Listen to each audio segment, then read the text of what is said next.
welcome or welcome back to my channel. My name is Anisa. Please don't forget to like, subscribe, comment, share, and ring the bell. Everything I have linked to be linked to down below in the description. Now let's get right into the video. So right now all I'm doing is using her sizes that I got in my previous video.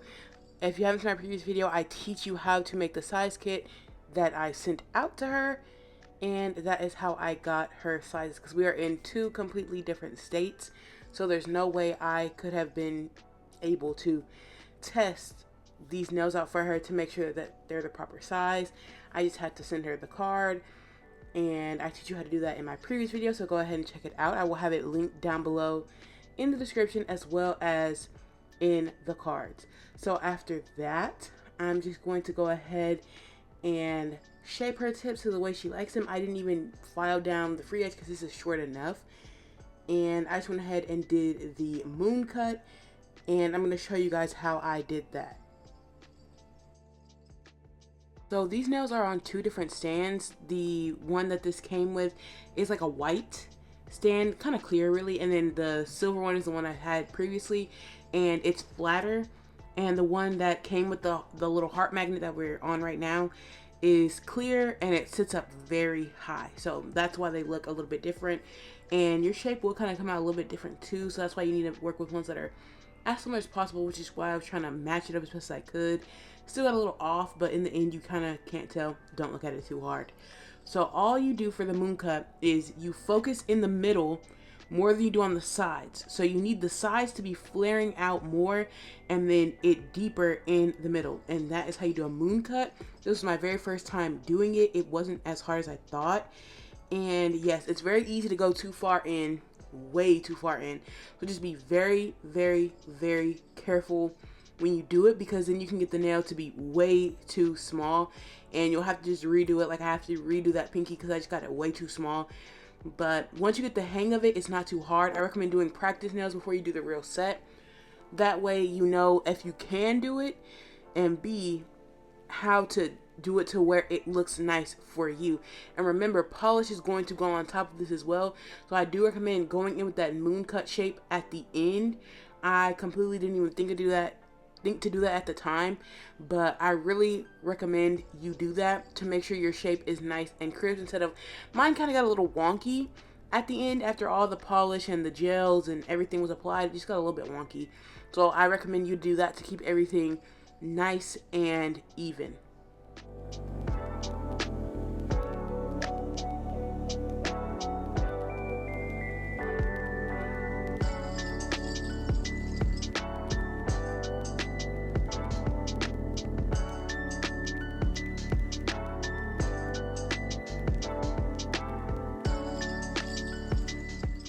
Remove the shine from the press on. You can use either a buffer like I'm doing, a hand file, or the e-file sanding band like how I showed you how to get the moon cut in the beginning. I just think it feels way too weird on my hands to use like a file or an e-file on the tips itself. But these tips are naturally very, very strong. Even if you remove the shine from them, they're very strong. The Attitude shop tips that I use that are very curved, they're not as strong as these Unigella ones. These are much thicker than those. So the Unigella ones, you really do have to be mindful of your thickness a little bit. Next thing I'm going to go in with, after I'm done filing and dusting these off and wiping with some alcohol, is the Beetles base coat. And you can do this for one reason mainly. Like the main reason for this is to give your gel polish something to stick to, because I noticed even if you use the buffed tip, this will peel off. So you have to, in my opinion, use a base coat. Some people are like, don't use a base coat, it's fine, but are they going to show you how those wear? Because I do ship these to people and they've never had an issue with their paint peeling ever. And that's because I go in when I remove the shine and add the base coat. But I also use base coat for structure. This is the Igel Beauty Blush Pink, and I'm doing a very thin layer of this, and I'm going to explain why in just a little bit. But when you do the layers of the base coat, you can use it as kind of like a builder gel situation where you're adding thickness, or you can go with a genuine builder gel and add you some thickness. And I notice when you do a builder gel or a hard gel or just multiple layers of the base coat, because you're adding thickness to it and hardness to it, when you do that, you give it more of a look of a Gel X nail or a press-on nail. So not press on, or a acrylic nail. I notice it starts to look press on like if you only do like just the gel polish over the tip. So if you don't want to press on look, go ahead and go in with some other strengthening or thickness building products. And I do use a hard gel that I get from Amazon, and I will link that down below in the description, as well as a video that I used the hard gel in. I have a couple videos where I use the hard gel in, so I'm just going to go ahead and link my press on playlist, and you can click it in the cards or down below in the description. And I use a very thin layer of that Igel Beauty Pink to give it just a little bit more thickness, because as you can see, it kind of does change the color, especially if you were to use just one. You would really see that pinkiness plus this nude kind of mixing and making it a little bit more pink. However, using 3 layers of certain colors in gel makes it look fake looking / press on looking.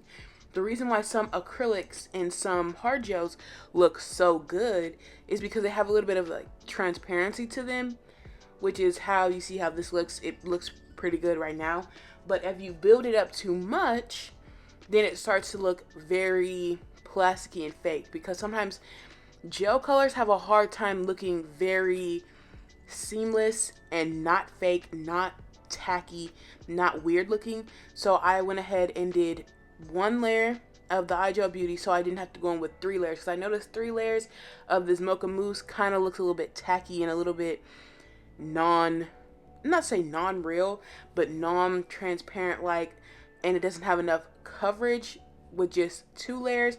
But 3 is too much coverage. If you know what I'm talking about, you've seen it on Instagram or anywhere else, you've seen the look that I'm talking about. So after this, I'm going to go ahead and go in with a layer of top coat to protect the nail. So if I mess the design up, it's okay. I can just go ahead and file it off or wipe it off, and I'm not going to affect my base, as well as I won't have anything floating around, running around, or being too sticky, because these gels do have a sticky layer.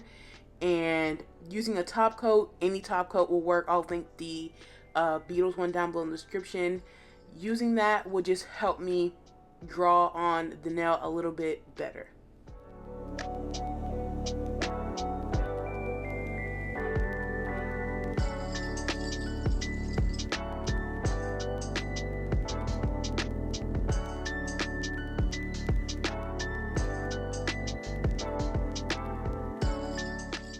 Here is the set I'm recreating, as well as this is the creation liner polish that I'm using.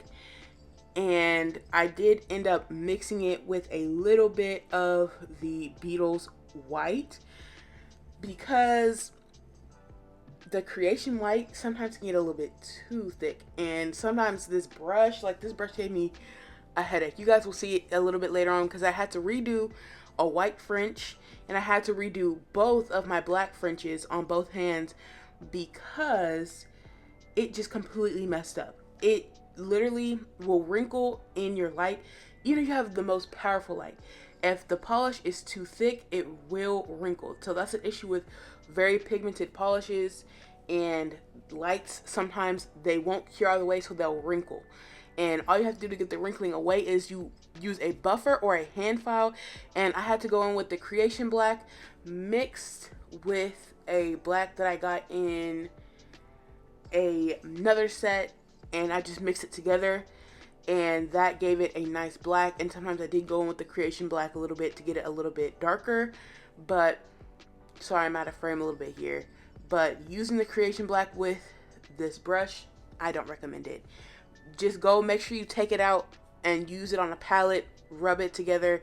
Get your brush nice and thin so you're not picking up too much polish, because it will wrinkle, it won't cure, and it's going to create it's just going to create more work. You're going to have to keep going in with the fringe over and over and over again, when if you just take out a thinner brush, which I should have done, but I was being lazy and trying to use the brush, because I was like, no, it's going to be fast, because these are short. So I was like, it's going to be fast, easy, perfect. It's perfect use for this brush. Way too thick. It picked up way too much product, so it went ahead and gave me way more trouble than it had to be. After I'm done with the fringes, I'm going to go ahead and get into the nail art.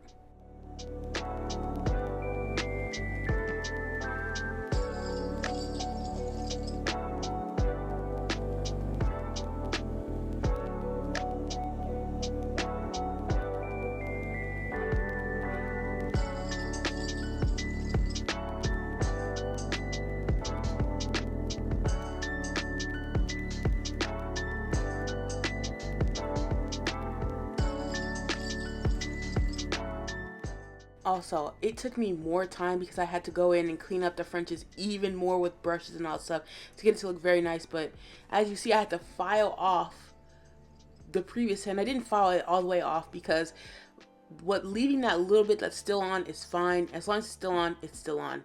And it gives me a little bit more coverage also leaving it like that. And as you can see, it's immediately thinner using a nail art brush, which I should have done from the beginning. So don't be like me. Pull your palette out, put it on the palette. You're gonna have to wipe it off anyway. And it makes my French so much easier. And I should have did this from the beginning. But after this, I will fix a couple more Frenches and then I'll get into the nail art.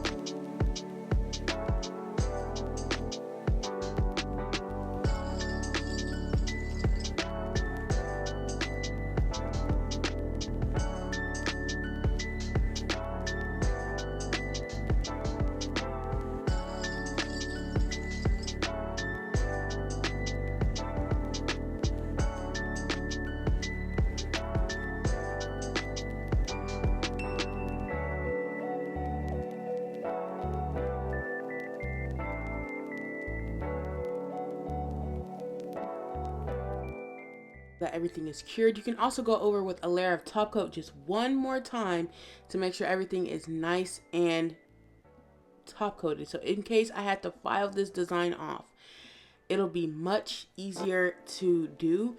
So this design, I think this is the one I did without the blooming gel, because I think in her picture she had one without the blooming gel, and then the rest of the fingers were with blooming gel.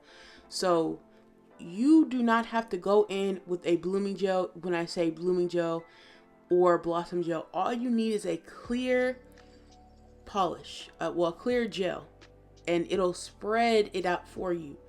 And most of the time, clear gels spread it out better than the blooming gels, because the blooming gels / blossom gels just go too fast, and by the time you catch up, it's just too late, and it looks a little bit wonky, a little bit weird. And here I am fixing another French because, like I said, it just wrinkled because it was so pigmented, so much gel, too thick. So yes, liner brushes from now on, because I have to do so much cleaning up with the cleanup brushes and acetone and back and forth, and that's why there's polish everywhere. It wasn't worth it. It just was not worth it. Go on with your liner brush.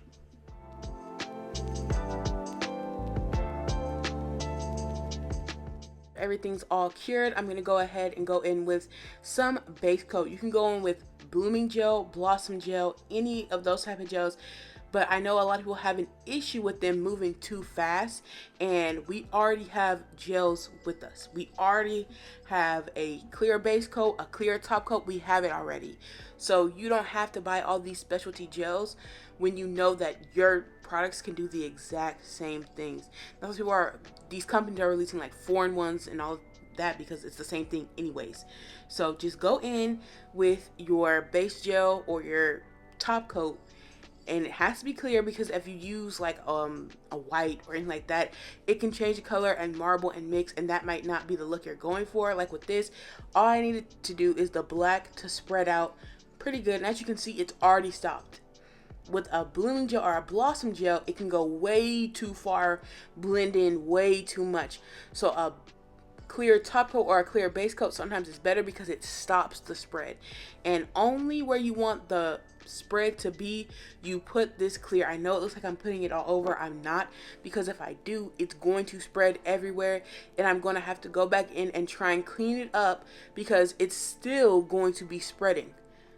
So be very mindful of your speed with this, because you want everything to be bloomed at the same time, because the ones you do at the beginning are going to be more bloomed than the ones you did at the end.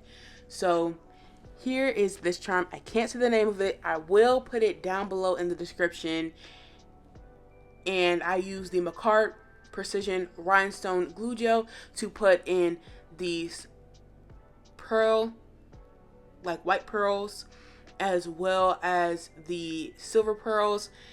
And I even went in with a layer afterwards to make sure everything was nice and locked in, and it didn't get caught in her hair, her shirts, her shoelaces, anything like that.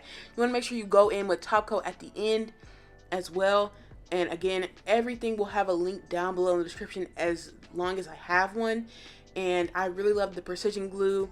It's pretty much the exact same thing as the tube, but it comes with a brush. Like, you could twist this top off, this metal one, and it comes with a brush, or you can use it to squeeze out like I'm doing. It just takes a little bit more force, and it is very, very precise. It's more precise than the brush. So they also sell one in a squeezy tube that has a metal applicator that's also a precision one, and that one costs more for some reason. But the gels are all the same, and make sure you're flash curing them if you don't want it to move. I'll leave a little flash cure lamp down below in the description. It's a handheld one from, I forgot where it's from, y'all, but I'll have it down below. And these flowers are very old. I do have a link from Amazon, and I don't use any of the gold beads or anything like that. And I'm going to go ahead and cure it for 60 seconds once I'm done with the design. Then after I'm fully done, I go in with top coat.